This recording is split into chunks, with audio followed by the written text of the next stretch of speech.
So now I will show you how to do a factory network unlock. In my opinion, this is the most valuable way to unlock your phone, and once you have an unlocked phone, you will be able to resell it at a higher price, and your phone will be compatible worldwide with all carriers. The first thing we have to do is to disable Find My iPhone, so simply go to Settings, scroll down where it says iCloud, and scroll all the way down where it says Find My iPhone. Make sure it is completely off, so you can turn it back on once your iPhone has been unlocked successfully. Alright, so then we have to get the IMEI number. Simply open your dial pad and type *#06#. So as you will see, your 15-digit IMEI number will appear. You can also find this number on the back part of the box of your phone or also in the SIM card tray. Alright, so this is by far the most important part of the whole unlocking process. Now keep this number somewhere close as we will need it in a few seconds to unlock this phone. Alright, so now we're gonna use the computer. iTunes saying congratulations, your iPhone has been unlocked. Boom, there you go guys, your phone is now fully factory unlocked and now it's compatible worldwide with all carriers. You should get a full signal on your new carrier. And that's it guys, that's how we unlock an iPhone 7. That's all for today guys. If you have any questions, just leave me a comment and I'll try to help you as soon as I can. By the way guys, we're also giving away a free iPhone 7, completely sealed, brand new phone. You can find the instructions on how to enter the giveaway in the next video. Thanks for watching guys, take care.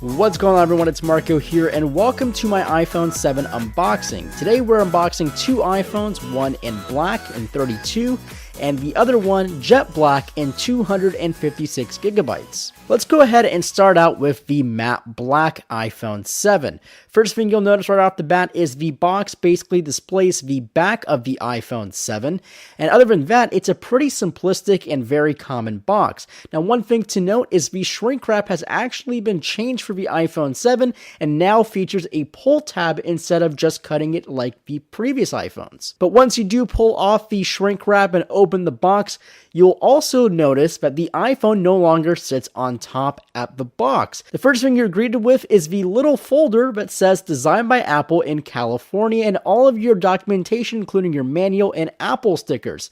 But once you lift that, you'll see your iPhone 7 waiting for you to be picked up. Now from the front, the iPhone 7 looks absolutely identical to the iPhone 6 and 6S that it replaces, but then when you flip it to the back side, you will notice the slightly larger camera hump and also the brand new paint finish called black. Let's go ahead and put the iPhone 7 aside and take a look at what else comes inside the box. You will notice that you get your earpods, but this time it is the Lightning earpods because the headphone jack has been killed on the iPhone 7, and below that you'll see your Lightning cable, and at the bottom of the box you'll find your 5-watt wall adapter to charge your iPhone. Now let's go ahead and move over to the one you've been waiting for, the iPhone 7 in jet black.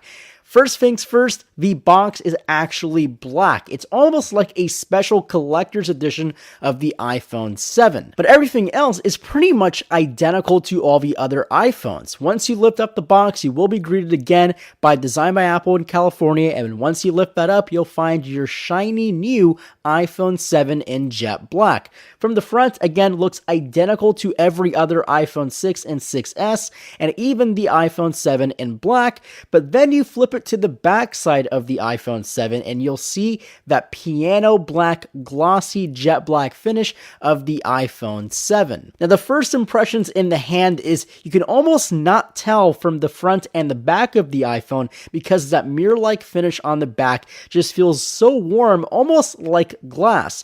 This color really reminds me of the iPhone 4 and even the iPhone 3G and 3GS, and that's why it's actually my favorite because it reminds me of the classic iPhone. Now this isn't a glass finish, it's actually still aluminum, just highly polished. So the thing with this is aluminum is a very soft material and especially polished aluminum, so scratches and micro abrasions, as people like to call them, will show up and show up very regularly. So if you want to keep your iPhone 7 jet black pristine, you definitely want to put a case right when you get this thing out of the box. Now let's talk about the specs briefly about the iPhone 7. Display-wise, it has the same 4.7-inch display as found as the iPhone 6. Now it does have a slightly wider gamut for more colors and rendition. Also new for the iPhone 7 is the removal of the headphone jack. So basically now we have a lightning connector, and that's basically your only I/O that is on this iPhone. Now internally, the iPhone 7 is running the A10 Fusion chip. It's basically a quad-core processor,